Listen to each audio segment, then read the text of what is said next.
this year in college football, when it comes to the conversation of who's going to win it all, I think you can make the argument for any team that's in the playoff being able to hoist that natty. Of course, Oregon, from start to finish, has been the best team in college football. They've had the most cleanest wins, not really too many potential upsets. They got that big win over Ohio State. But outside of Oregon, who's the second best team in the nation right now? You could say Texas, you could say Georgia, some people may say Penn State. But this whole discussion just goes to show how wide open the national championship picture is, because with how chaotic and wild this season has been, to me, I feel like anybody can win a national championship this year. What really makes me laugh is the people on X that bring up these SEC hypotheticals, because the SEC never loses any hypothetical when people start talking about who the SEC will be favored over or the neutral field.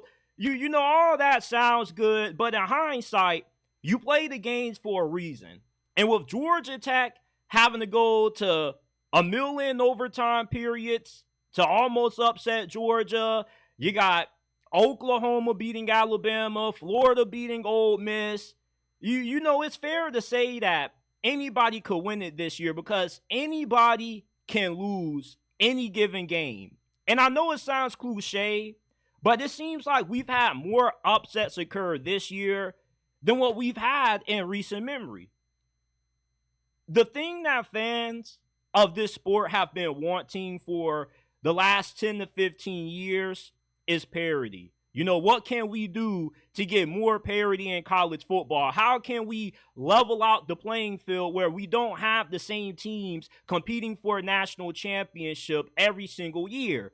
Well, gradually, over the last 6 to 8 years, this sport has slowly changed, and we've now gotten that parity that we have dreamed about for so many years. With the transfer portal, name, image, and likeness, it has kind of weakened some of the best teams that we are accustomed to seeing every year, like Georgia. The main reason why Georgia has struggled this year is because they don't have a lot of depth on the line of scrimmage or at wide receiver.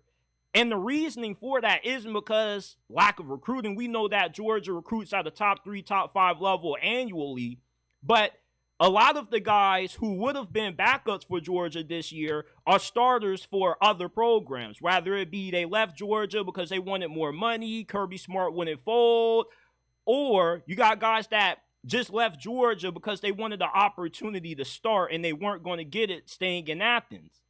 And with NIL and the transfer portal kind of weakening the schools like Georgia and Alabama, remember, the biggest reasoning for why Nick Saban retired was because he got tired of dealing with everything that came with the new era of college football, always having to re-recruit the players on his squad, having players come up to him making NIL demands. He just got sick and frustrated of it. He just wanted to coach college football. He didn't want to deal with all of the other stuff that came with it in today's new era.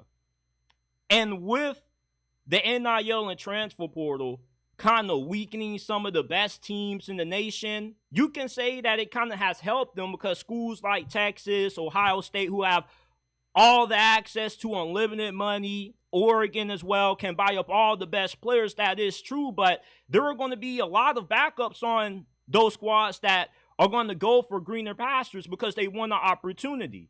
So therefore, yeah, they have a lot of great talent from the guys who are starting, but they don't have quality depth. So therefore, if 1 or 3 guys that they gave a lot of NIL money to in the transfer portal or out of high school go down with the injury, they're not going to have the depth necessary to still have as good as a season as what they could have if they didn't have those injuries.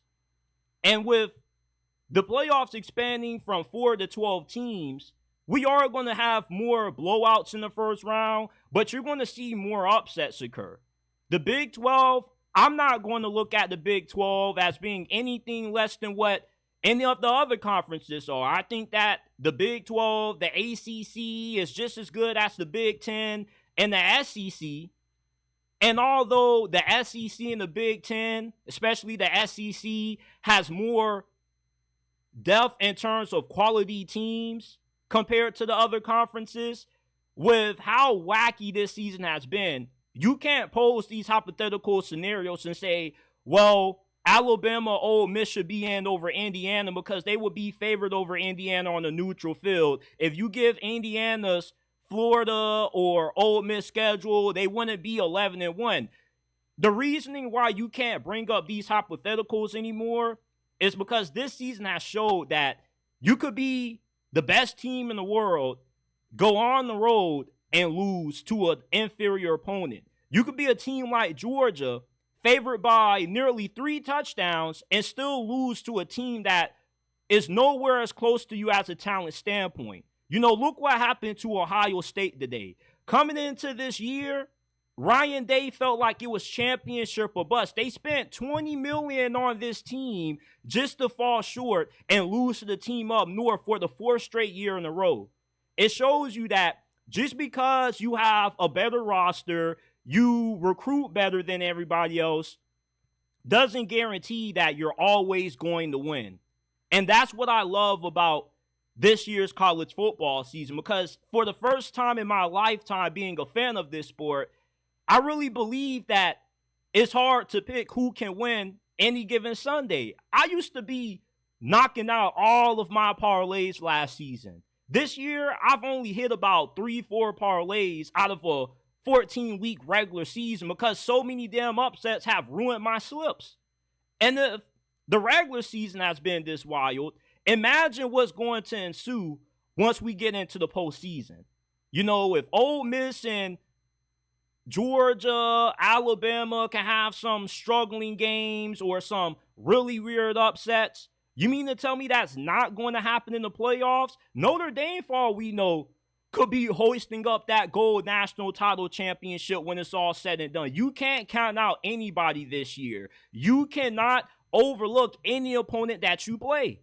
There's just been too many upsets to ignore how wide open college football is this year in terms of the national championship picture.